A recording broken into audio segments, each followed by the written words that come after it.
Hide yourself, John. Oh, okay. Do that. See you soon. Hi, everyone.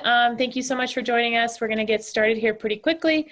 We're going to go live on YouTube and dive on into the questions. Thank you for being here. I'll just give it a hot second before we get going. People are still trickling in. So Flip, we're so excited to have you. I think this is going to be really great. Yeah, I'm so appreciative that you invited me to join. Okay, let's get this moving. Give me one moment, because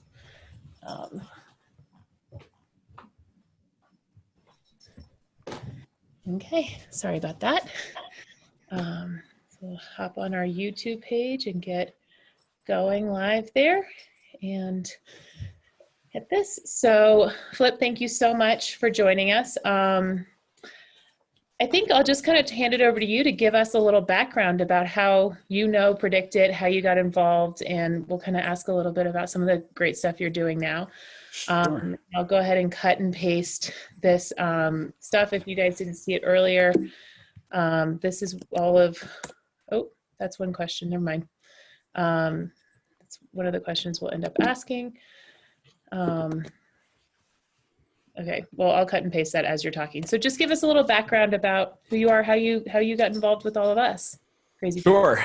Well, thank you again. Thanks for joining me. Thanks everyone for tuning in. Eager to chat with you this evening. So I, about 10 years ago, founded a company that I still run called American Civics Exchange. And our goal basically is to develop financial markets and financial products tied to political outcomes. So it was through that, in the early days of that organization, that I came to know John Phillips at Aristotle, and when he was sort of working on this little festering idea that became PredictIt. And when he launched it, he asked if I would be interested in sort of coming on board to help out with some business development, but also with market curation, figuring out what kinds of markets would be interesting to trade, how to write the rules, how to do the settlement, things like that. And I agreed. Obviously, it sort of struck right at the heart of what I was interested in, this sort of this intersection of politics and financial markets, and really intended it to be a couple months, maybe help them with getting things off the ground, and that turned into 5 years of really wild, fun ride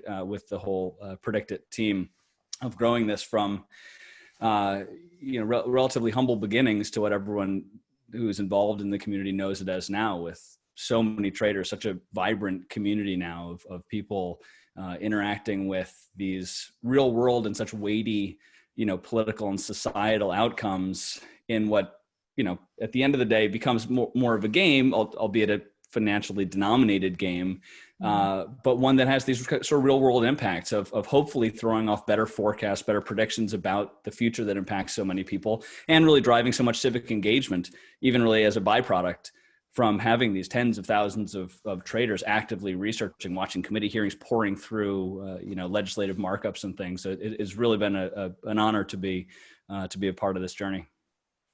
And so you, talk to us a little bit about the American Civics Exchange. Can you share a little bit more information about that?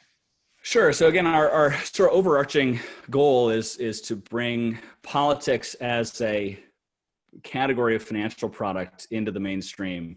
So our ultimate goal, or initial goal, and still our ultimate goal, is to actually realize them as fully regulated, exchange traded risk products, so commodity futures products. So the same way that an airline can use oil futures to hedge the price of their fuel costs, or a bank or any heavily regulated industry might use Forex futures, agricultural futures to offset some exogenous financial risk. Well, politics is this huge category of unhedgeable external financial risk, or at least the ways that you can hedge it legally are sort of viewed as unseemly, either through purchasing political influence and lobbying and things like that. And so what else are companies or institutional investors to do if they are worried that the candidate that disfavors their industry or company, or that plans to raise taxes, or plans to push through some regulatory change or some legislative reform that's going to hurt them? Or say you're a biotech stock and you don't know if your new drug, your COVID vaccine, is going to be approved or not. And if it does, great. If it doesn't, that's a 90% hit on your earnings per share. If there a way to without having the corrosive money in politics effect to actually offload through a tradable vehicle that kind of risk.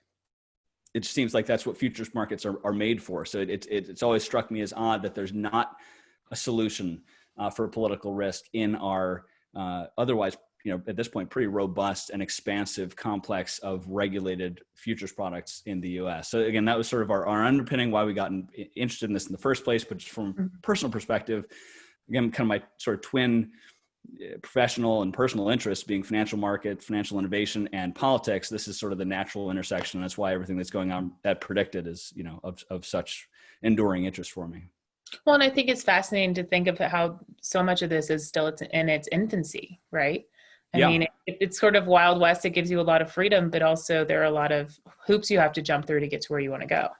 There certainly are. Yeah. I mean, certainly compared to other jurisdictions around the world and compared to other product categories, trading political events in the US is still a dicey proposition. Obviously, PredictIt is legal, but it does have to jump through a lot of hoops that can be frustrating for PredictIt, obviously, frustrating for traders. They'd like to be able to invest more. They'd like to be able to invest in different kinds of political outcomes. So that is a frustration. I think gradually, the wheels are turning in the right direction and they kind of move forward, move back, move forward.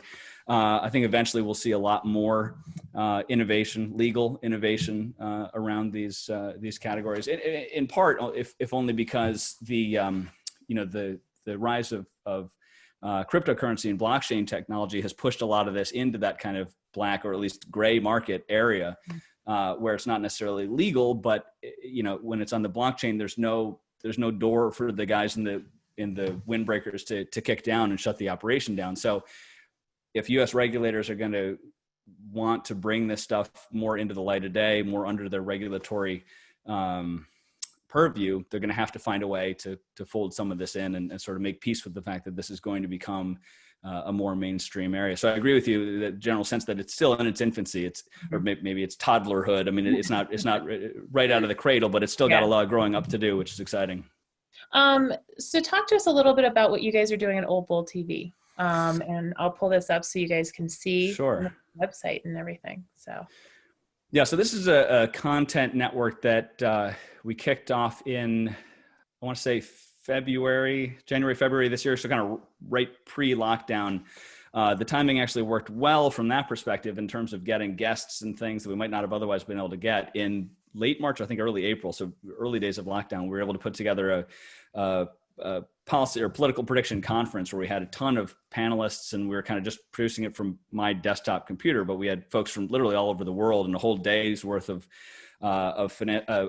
political prediction market conferences, which is great. And it kind of led to these, what you're seeing now on screen, these several different recurring shows that we've now launched under that masthead. So you see this one here, the Map Room. These are some of the young guys from Election Twitter that do all the data-driven mapping and redistricting analyses. They put out a weekly episode on our channel. You see this last one was on Wisconsin. They just recently did Virginia and Arizona. They do a lot of the swing states and sort of getting really, really, really deep into the the sub-district level to try and tease out better insights, better forecasts in terms of which way the state's going to go.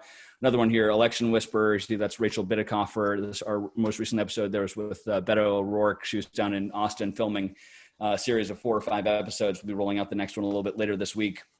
And we also have a podcast from some of the guys in the UK exchanges from Ladbrokes and Smarkets that talk about there's a little bit more of a European focus, but they also look at the U.S. presidential outcomes and other major domestic elections that are traded on the European exchanges. So it's been a really good way, I think, for us to learn more about and derive insights from these various voices. But I think hopefully also to deliver to our audience, which ultimately is prediction market users. That's who we're trying to reach, to give them a broader and hopefully deeper exposure to different kinds of analysts that are all still converging on the same thing, getting better at predicting on political uncertainties.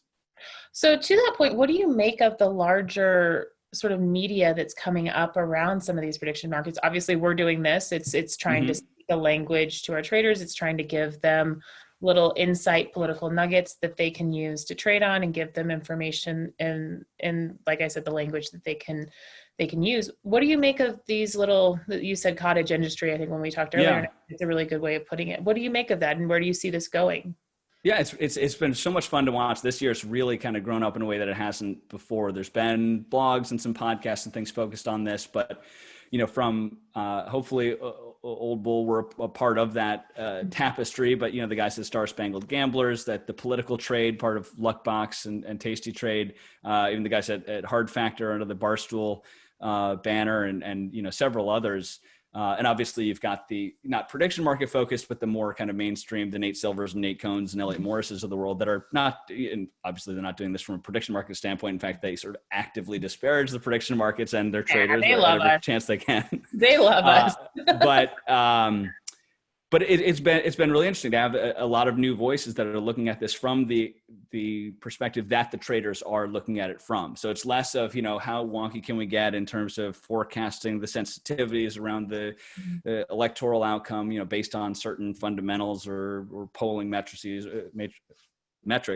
But actually people focused on, no, you want to go make money on PredictIt. We're going to give you our picks, tell you why we have those picks, and see if we can help you make some money. That's been, I think, a really interesting part of this. And I think it's sort of a twin result of a couple of things. One, you see this, every 2 years, but certainly every 4 years with the presidential election, when the focus is on this, and even well pre-predicted back in the in-trade days, the in-trade prices would start to be being cited every time you get closer and closer to an election.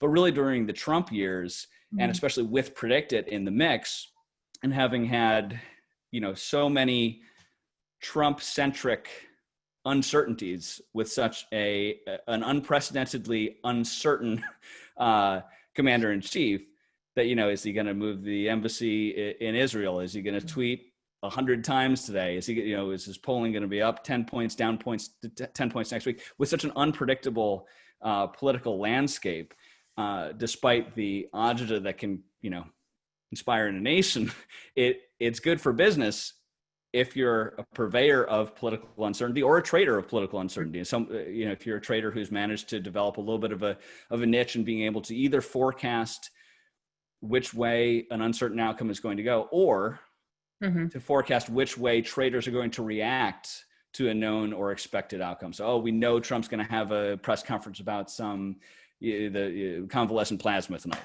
And if you've been watching it, maybe you've developed a thesis about, here's how I expect people on the market to react to it. So you don't necessarily need to have an opinion that he's more or less likely than the market odds to win the presidency.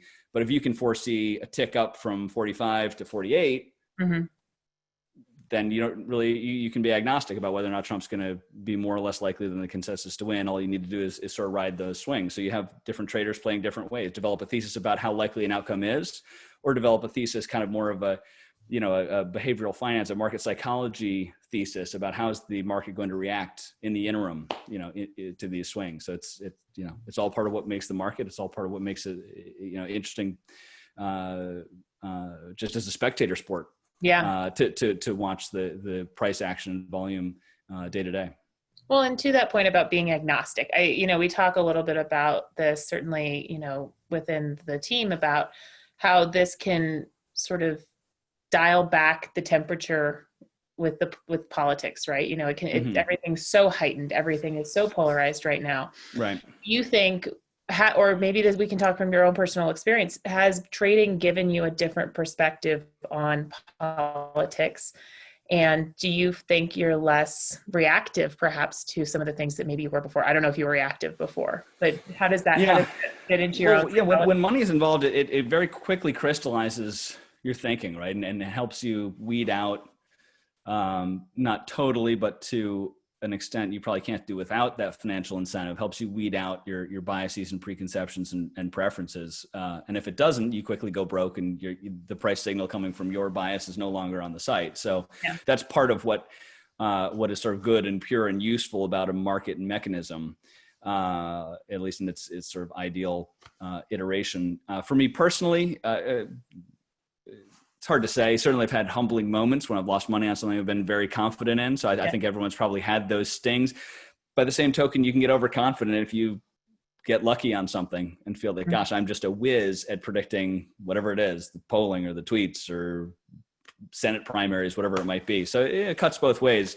Politics is obviously a very emotionally steeped topic, even one that's identity defining for a lot of people. So they simply can't fathom a world in which Hillary Clinton would lose, or in which Trump would be reelected, or in which he wouldn't be reelected. And so you see these prices of 50-50 and think, my God, that's just so irrational. And yet it's so hard to divorce yourself from those feelings. By the same token, adding money to the equation, yes, it forces you to be more critical, hopefully, in your thinking, but money is also an emotionally triggering thing. And again, you can overreact or underreact to successes and failures. Think that one didn't go my way, I don't know what I'm doing, or that one did go my way, I'm brilliant, maybe just got lucky. So it cuts both ways. It definitely has an impact. And I think, by and large, though, at the end of the day, it likely improves the price signal. It likely improves the accuracy with which the average or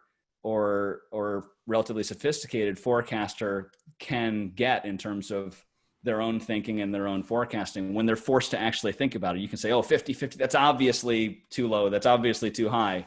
Mm-hmm. But when you're asked to say, Predictive basically says, really want to bet?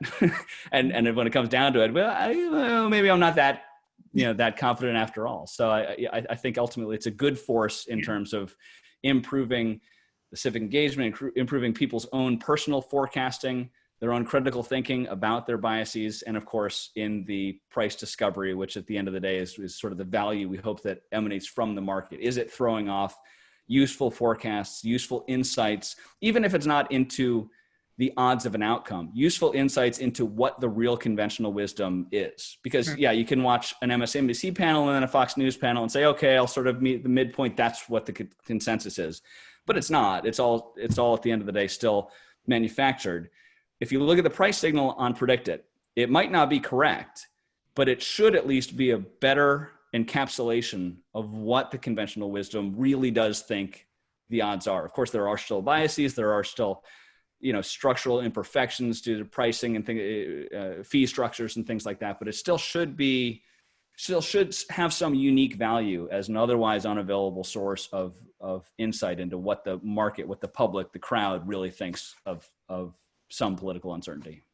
Well, and I do want to ask you, what is the one of the trades or one of the places that you thought, I'm definitely going to win this, and you got smacked? That's easy. And I know the participants are muted, but they're already answering for me. It was Kanye in Ohio. And we'll probably talk more about Kanye, but there were several Kanye markets. I'll just jump into it now. So there's several Kanye markets. And we talked before about you get lucky and you think you're invincible. The first Kanye market was whether he'd run for president, right? Basically means he files with the FEC. It was clear from the media reporting he had triggered his obligation to do so by clearly spending more than the $5,000, clearly taking steps to get on the ballot. My thesis was that, okay, he's a multi-billionaire. He may, be a little imbalanced, but he's clearly got enough resources, enough of a team that if he has a legal obligation to file, and he clearly did, it's pretty likely he would file. And the prices were like 15, 20 cents.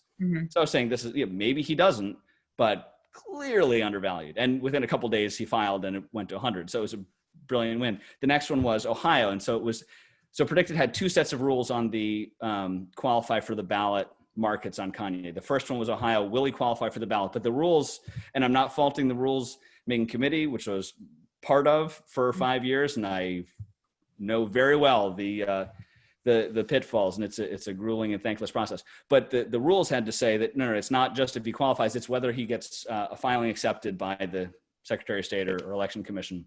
And he did. He turned out getting thrown off the ballot. My reasoning, and that I trumpeted confidently and loudly, repeatedly on the channel and the Twitter feed, was that he's not going to qualify because his team is terrible and they're going to screw it up in every state, which they basically did, or nearly every state.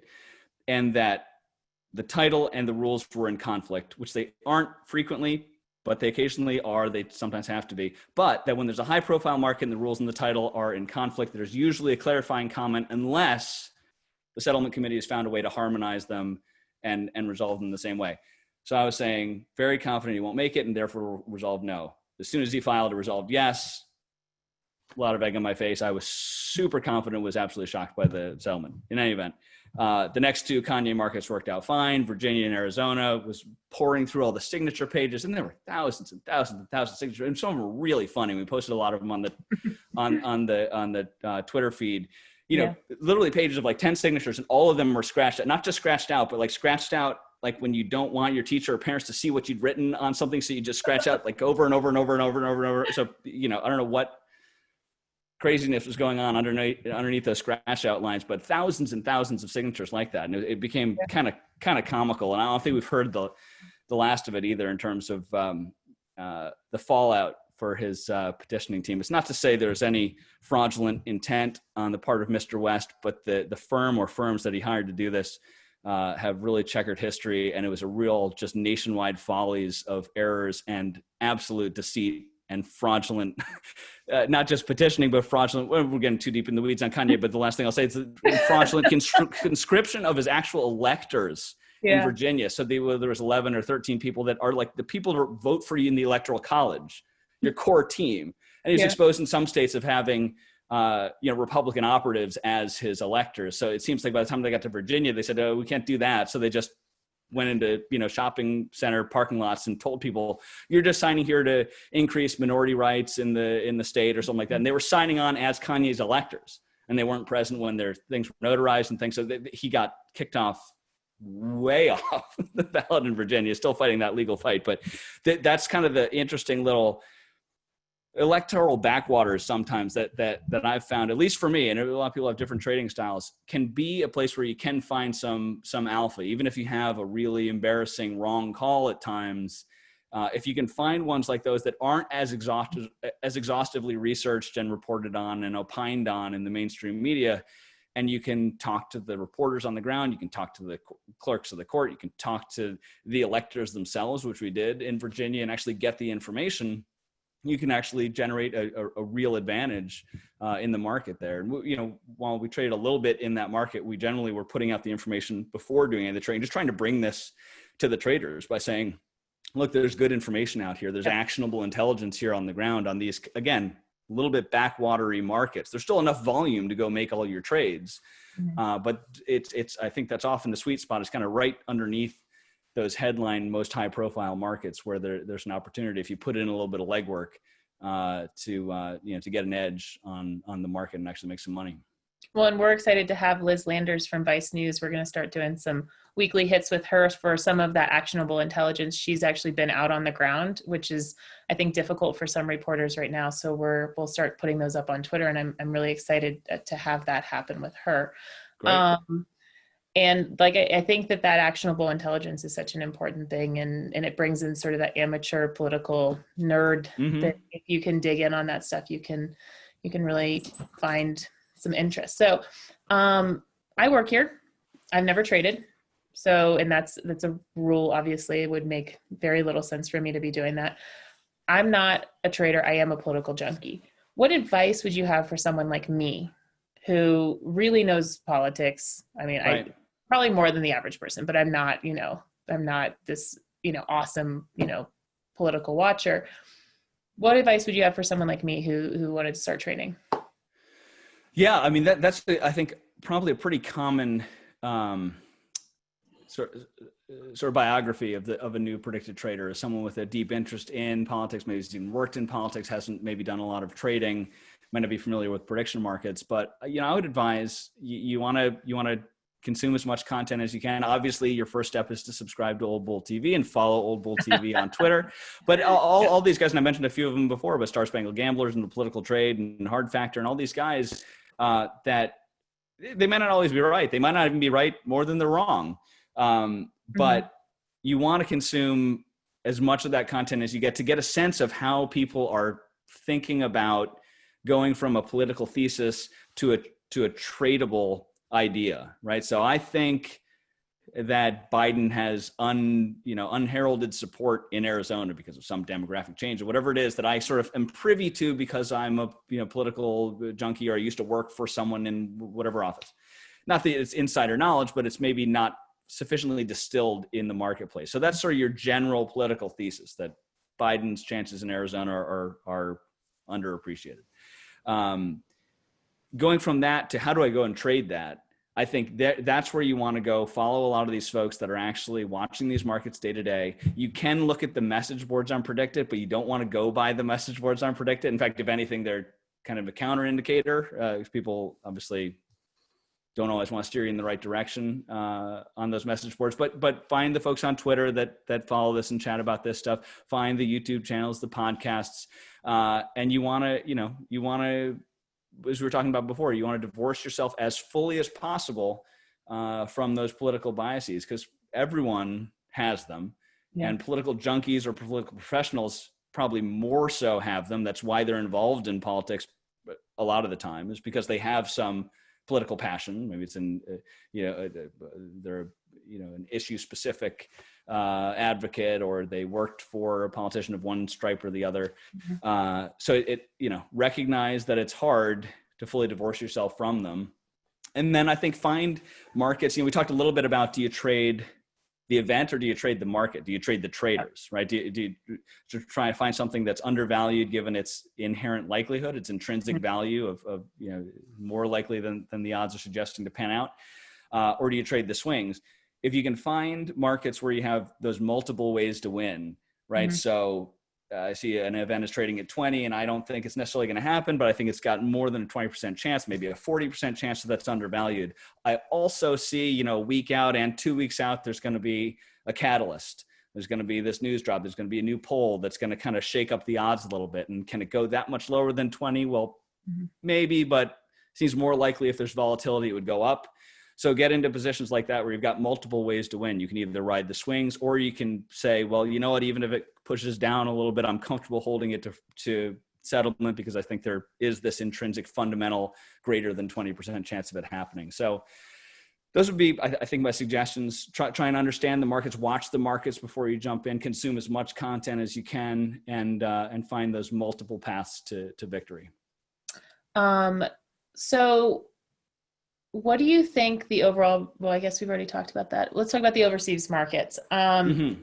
You talk about political bias. We're seeing a swing in the overseas markets on Trump, Biden. Right. Why do you think that they differ from PredictIt, where we are? And what does that tell you about those markets and our markets?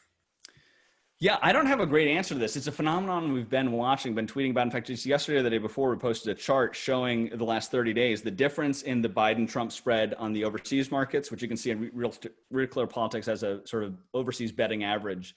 So the difference between that Biden-Trump spread and the PredictIt Biden-Trump spread. And it was about at parity 30 days ago. And now it's like 10 points higher on the overseas markets. Both, it seems, have a pro-Trump bias, certainly compared to the forecasters, which are giving Trump anywhere from like a 0.5% to Nate Silver is somewhere around 30%, maybe slightly less than 30% now. So they're giving Trump, both markets, domestically and overseas, are giving Trump better odds. But now, again, difference between late or mid August and mid-September, the overseas markets are much more bullish on Trump. And I don't really know why that is, but and actually I'll bring it up if I can here. Someone seems to, because this thing that we posted, this chart, let's see, here it is. September 14th, we posted, I'll just read here. Prediction markets may have meaningful pro-Trump skew, but over the last 30 days, it's gone from being consistent geographically to being much more pronounced in the overseas market than on PredictIt. And it's gone from actually slightly negative to as high as 12, and it's currently 9 points that the overseas spread favors Trump more. And just a few minutes before we got on this Zoom, PredictIt user or Twitter user Ghost Jin replied, "There is a reason for this," which I'm sure is not inaccurate, but he didn't elaborate. So I don't know what the reason is. A lot of people have offered theories about why the U.S. versus the overseas markets can differ in prices, and they're all very valid. So overseas, you don't have any limits typically, and on PredictIt, there's an $850 limit. You have different pricing structures. You may have obviously a different inherent bias, sort of aggregate bias of an American user. And if traders can be expected to skew younger, more male, more or less educated, I'm not sure exactly the demographic breakdown, but it's plausible that there would be a more pro-Trump bias in traders. and maybe in domestic traders versus overseas traders. But none of that explains the divergence over the last month, right? So they seem to be roughly even, or even predicted being slightly more bullish than the overseas markets, and that's totally flipped. It could have to do with the time to expiration, or the kind of the implicit hurdle rate of PredictIt traders, where there's always something with a big payoff to trade. So anything that's more than a couple months out, it's hard to get people as interested in it. Maybe now that we're within, 48, 49 days of election day, it's starting to become a little bit more rational. And I don't know, again, that doesn't necessarily distinguish it from the overseas markets, but hard to say. So I don't really have a good answer, but it's an interesting phenomenon, one we've been watching for the last couple of weeks, and we'll continue to keep an eye on. Well, and I think it'll be really, as we build up sort of institutional knowledge over time, it'll be interesting to see who's right, and be able to say, like, what does that say for the future of some of this stuff? Yeah, for sure. So we've got a couple questions on the side that I want to ask you. Do you think that Kanye will hurt Biden in states that he is indeed on the ballot, or will it not be enough to impact the results? I'm guessing it won't. And so in a couple of the swingier states that he was almost on the ballot on, I was watching the statewide markets, presidential electoral markets, when there would be a big court decision for or against. It didn't seem to move the needle much. The polling has suggested even that maybe he hurts Trump more when he's on. I don't know if that's necessarily reliable, but it doesnton seem, if he's having an impact, it doesn't seem to be a considerable anti-Biden impact. It's not as though he's a Ralph Nader or Ross Perot in terms of a third party candidate that people are really getting behind. So I don't think I would weigh the Kanye factor much into any state specific odds. What is the most mispriced prediction market or predictive market right now? Oh, geez. I usually have an answer for that. And until recently, it was that GDP market. I don't think it's there anymore. No, it's at 94 cents. This thing was way down. This is whether there was 5% growth coming any quarter. This was pre-COVID, obviously, this contract. And it was, as of 2 months ago, it was still only at about 70 cents. And being down 30-some% in the second quarter, it was just an absolute layup that it would go up 5% annualized, which is really just about 1.1% for the quarter. Between second and third quarter. So that was, I get in trouble for using the phrase free money, but that was truly free money sitting there for a while. And we just kept saying, hey, the free money's still there for $850, you get a free $400. Yeah. In terms of the most mispriced now, I'm going to try and answer this on the fly. I'm just going to look at the statewide markets. I'm going to say at least, so if we narrow it down to the 50 statewide who wins a given state, I think I'm going to put it on Florida, which still has Biden. It's flipped back and forth a little bit, still has Biden at 52 cents.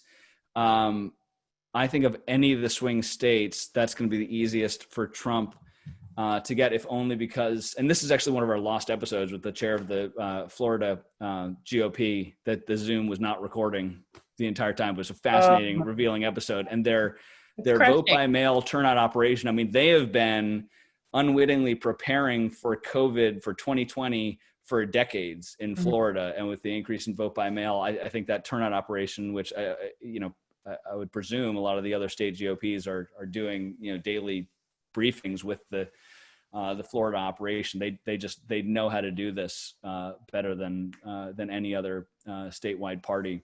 We've heard that from Republican and Democratic operatives, that is the absolute gold standard.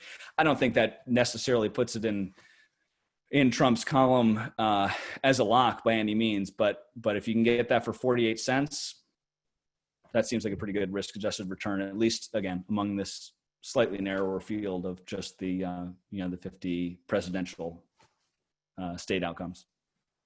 I think you've paused. Yeah, sorry.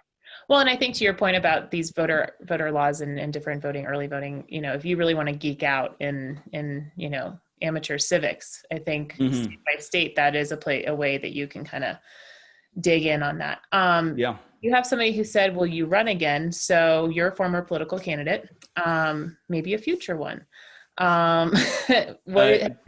Yeah. Depends on whether my wife's watching the Zoom, because if so, then the answer is a definite no. No, I think it is very likely no. I have enjoyed getting to run a couple campaigns, again, more sort of indulging that political junkie itch. It's really just been a fascinating process. And it frankly is part of why I became so interested in these Kanye markets. That when I ran in 2016 here in New York, Long Island for Congress, and spent the entire campaign in court over ballot signatures.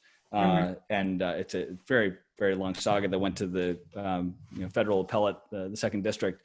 It was ultimately deemed valid that yes, my signatures were valid, but that and they scheduled actually a special primary for October. It's the first time since 9/11 that a special primary was scheduled in New York State. Yeah.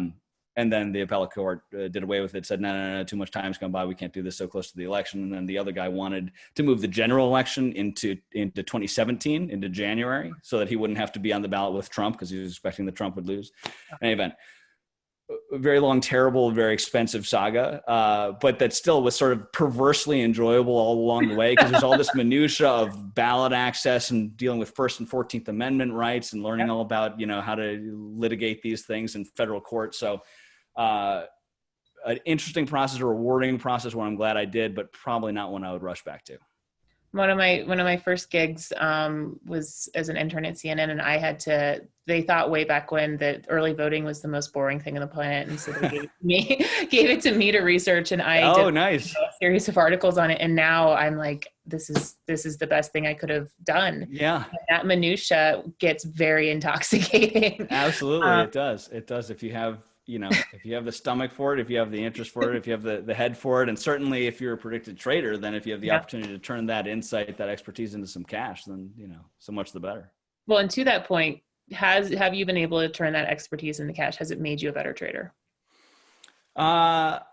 Yes and no. I think it's sort of episodic or situation dependent. I think it made me better at analyzing Kanye's ballot prospects. Again, having really deep, at least compared to the average Joe, awareness of how these court procedures go, and frankly just how to spot a phony page of signatures and how the signature witnessing process goes, things like that, where you're otherwise just sort of jumping into the deep end knowing nothing, which I have to do, which all traders have to do on lots of things. If it's to do with Senate confirmation or what's going to be said in a certain Senate hearing or a State of the Union address, you're sort of jumping in and saying, okay, well, sure, I know something about politics, but I'm going to research who had the most speaking time in the debates 2 years ago and how much variation there was in the speaking times in the debates. So having a base of knowledge in a particular area and knowing, okay, here's where I may be starting with enough of an advantage that it's going to be worth my time to spend a few hours researching and staying on top of these markets to see if I can grind out a little bit of alpha versus the market. Beyond that, though, I mean, just sort of generally speaking, it's hard to know. Maybe it's even been a negative in some cases. There's that Dunning-Kruger effect where a little bit about something, a little knowledge is dangerous. It's easy to feel like you have expertise on something, but the market is hard to beat. At least it's hard to beat consistently. And that's a good thing for the market. Shows the market's healthy, shows the market is generally rational or at least efficiently priced. If the market were easy to beat, it wouldn't be much of a useful market. So I do want to get to our lightning round in a hot second. We'll bring in John Phillips for that. But you talked a little bit about the community around this. You're very active on Twitter. How much does that community affect your interest in predictive markets? Oh, it's a huge part of it. Again, just the Twitter interaction with our listeners in the podcast and the viewers on the channel. A lot of these folks I kind of got to know a little bit. Some of the more vocal, more public PredictIt personalities just as part of the PredictIt team, and never getting a chance to interact with them obviously would be, sort of inappropriate to, from behind the walls, be, chatting with the folks, either opining or fighting a settlement decision or whatever it is. But some of these folks I've now from the outside gotten to know quite a bit better, and done interviews with them and sat on panels with them. And so that's really been very interesting. Having, again, this is, we talked about before, something that's still sort of in its infancy. So it still feels clubbish, even though it's a very large club now. So when you get to actually interact with and talk with and share ideas with and learn from folks that are spending just as much time thinking as deeply about these otherwise, to the normal person out there, fairly esoteric, strange kind of things, how many of Kanye's Virginia signatures are going to get tossed. There's a kinship there, and it makes the whole process more enjoyable. Well, I'm going to hand this over to John, and you guys can geek out together. I'm going to mute my Hey, John. Flip, so glad to have you on. What kind of a name is Flip? That's my first question. It's a nickname for Philip. Ah, you never told me that. Yeah, Philip with one L, unlike you, though. Okay, and what was the best job you've ever had in your life? You're looking at it. All right, great. Your second best was working with directly Of course. Predicted on the questions Of course. team. Yeah. So listen, thanks so much for coming on. It's so good to see you, and Absolutely. I'm delighted by the success of Old Bull. It's so great. Okay, lightning round. You already stole one of mine, which was Florida, but we've got 4 left. Okay. You a buyer or a seller? Texas. These first 3 are on Electoral College. Texas. Yeah. Go Texas. Republican. 74 cents. You buying that at 74 cents? Or? No, I'm buying Democrat. I wouldn't buy it at 50, but I think it's underpriced at 28. Again, we talked a little bit of the Beto episode we did recently down in Texas. I think that could be a sleeper. Even if Biden doesn't totally run the table, Texas could surprise people. Okay, good. Pennsylvania. Pennsylvania, I wouldn't buy. 64.39 seems about properly priced 64. to me. If I had to pick a side, I guess I'd choose Democrat. It just seems more likely that the rest of the dominoes will tip in Biden's favor. But yeah, if I had other options, other places to put my money, I wouldn't put in Pennsylvania either way. It looks fairly priced. So 64 you think is fairly priced on? I think so. To go D. Interesting. Okay. Arizona. Arizona 37 for Republicans. I think I'm buying that. I don't feel super strongly about it, but to plant a flag, yeah, let's go buy Republican 37. Maybe wait for a slightly more attractive entry point, look for some swings, maybe try and buy it lower 30s, but that seems a little bit cheap. Right. Okay. And then North Carolina Senate race. What are you? This seems cheap for 66. Tillis, right? 36. I mean, Cunningham's running ahead in the polling, but not by much. Wouldn't take a big swing. He's shown he's not afraid to come out and take a big swing on something like being an anti-vaxxer. Hard to tell so far if that's going to show up in the polls, if that's actually going to hurt him. It's certainly something the Republicans will run on and try to, get him to double down on.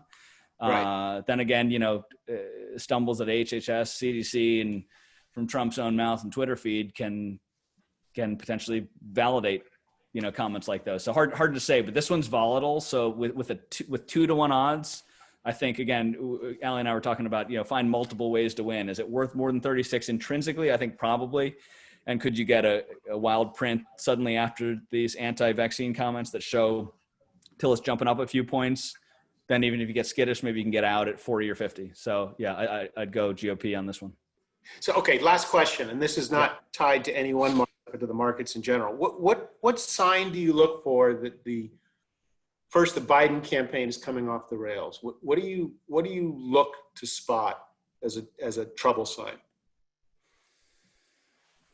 So I guess there are 2 ways that Trump's real odds can improve. One is, through the fundamentals. He sort of stops committing unforced errors, whether it's on race-related stuff, COVID stuff, sort of just general improvement. Obviously, the Mideast stuff is a tailwind potentially, especially if he gets a couple more in that column, could sort of get people to, some kind of a meaningful marginal block to say, okay, that's enough of a win that we're willing to cross back over, kind of come back home, folks that would have voted for him already or did vote for him in 2016. But more to your framing of it, or what are the trouble signs in the Biden campaign? I don't want to be conspiratorial about, the kind of performance enhancing drugs angle, but if he has a really worrisome debate performance, and it's frankly not as zero probability that happens. We've seen some of the relatively scripted appearances on camera that have been a little bit cringeworthy. If he has kind of a 20-second deer in the headlights moment in a 90-minute or 120-minute debate, that's a long time for anyone, not to mention a septuagenarian, in great health, to be sort of on their game.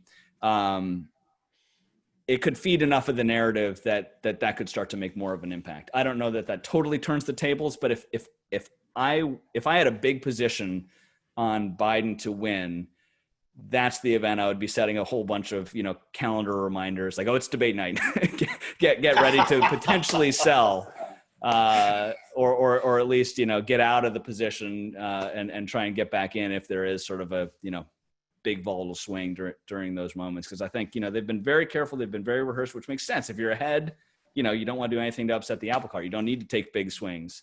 But it may also mean that they're nervous that, valid or not, there's the impression out there that, has he lost a step? And if he has a moment like that, that they can just put on a loop and just pour tens of millions of dollars of ad buys behind it, of showing a sort of a deer in the headlights moment. That could be the kind of thing, again, if I had a big Biden position, that I'd be worried about. How much could the position dip if that were to happen, you think? You see a 20-point swing, 10-point? Yeah, well, where's he now? Is it 59, something like that? It could go 20 points, I think, pretty easily. If there was a really bad news cycle following a really bad debate, without any changes in the COVID or foreign policy or economic sort of fundamentals or in the polling pictures, if he has a disastrous debate, those prices could flip, I think, pretty easily, where you go from 60-40 to 40-60. Right. And you start buying, if that were to happen, when do you start buying Biden's again? Depends on how bad the thing is, right? If it's truly disastrous and he starts to crater, I think you don't try and catch that falling knife. But if he simply has oh gosh, that's going to be a really, that's Trump ad bait, that's going to cycle on Fox for 48 hours, then I think you might, at least for sport, try and buy the dips and ride the swings a little bit, because this thing could get volatile in a hurry when we get to that debate phase. But again, it depends on how bad it is. If it's something really disastrous, I think you take your hands off. Fantastic. Listen, Flip, thanks very much. You are the Thank you, John. Thomas Paine of markets. Always a pleasure. Okay, good. Thanks so much, Flip. Back to you, Allison. And so thank you so much, John, for doing that. You're so much better at it than I am, so we really appreciate it. Let's get you off the main screen so we don't see you anymore. Sorry. Bye. So I do have a couple more questions. One, I just wanted to say, do you anticipate any sort of Joe Rogan debate happening? I think it'd be fantastic for predicted traders. It would be great political theater, but no. 4 hours? 4 hours is a long debate. It'd be so fantastic, though, just from a political content consumption, just an extravaganza of gaffery and foolishness. It would be fantastic to watch. So I'm hopeful, but I'm not optimistic. Okay. And last question before we let you go, and this really has been a real pleasure for us to have you on. We try to bring in different people, and you bring in such a different perspective. We've had pundits on, we've had strategists, and getting into the weeds on some of this, and I've learned so much. So thank you for educating me more. Of course. What new features or innovations would you like to see from PredictIt in the future? The regulatory realities are what they are, but I would love to see a return to more market types, the Twitter markets, the debate mention markets, the legislative markets. And again, I'm very cognizant of the regulatory realities, but if I can just sort of soapbox it for a minute, I think these are genuinely legitimate markets. I mean, remember when we first rolled out the Twitter markets, this is several years ago now, and Trump was obviously a Twitter machine from the get-go, even before he was elected. It was arguably somewhat more frivolous or less meaningful, less academically and informationally useful then. And Twitter, just as a sort of microcosmic example of a sort of more expanded locus of what is appropriate for an academically driven prediction market, real money prediction market. Twitter's obviously become a significant policy setting and policy communicating tool, not just by Trump, but from lawmakers throughout the US and throughout the world, but certainly by the president himself. And so whether the president tweets AOC or Netanyahu or Saudi Arabia within the next week is actually pretty interesting not just from a speculation perspective, but from a foreign affairs perspective, an economic perspective, financial market impacting perspective. Certainly, there are hedge funds out there with algorithms driven by keywords in Trump's Twitter feed. And if it's important enough to drive global financial markets and potentially, geopolitical unrest or stability, then I think certainly compared to elections, which obviously are quite important of their own right, certainly stands equally tall in terms of being the legitimate focus of a crowdsourced real money forecasting mechanism for not just academic researchers, not just the general public or the financial and political press, but for policymakers and other decision makers, whether it's a family or a small business owner or a shareholder in a company in a highly regulated industry. If they can get a better insight, a better forecast of what's likely going to happen. Is this bill going to come out of committee? How many senators are going to vote in favor of Green New Deal or ban on fracking or whatever it might be? People can make better decisions about their own lives, their own businesses, their own families, their own policy making. If they're a local mayor or if they're a city councilman or if they're a United States senator. So that's what I long for. That's what I hope for, not just from PredictIt, but from the industry in general, is sort of a continued expansion and innovation in terms of the products, the markets, the mechanisms, and the types of events that these traders that are spending so much time, in some cases their own money, in helping to generate meaningful and societally useful forecasts for. Well, we're very lucky to have. I came on right before or right after you left, but very lucky to have you in this community. I think, you obviously Old Bull people love, and we've seen a couple people say big fan over in the Q&A. I'm sorry we haven't been able to get to all of those, but just thank you so much for your time, and we'll look forward to, having you back at some point. And, guys, follow Flip on Twitter, follow Old Bill on Twitter if you're not already doing that, and take a look. Beto's a great interview no matter what. So congrats on that. And thank you again for your time. Thanks so much, Ellie. It's been a real pleasure. Thank you. Take care. Thanks, everyone.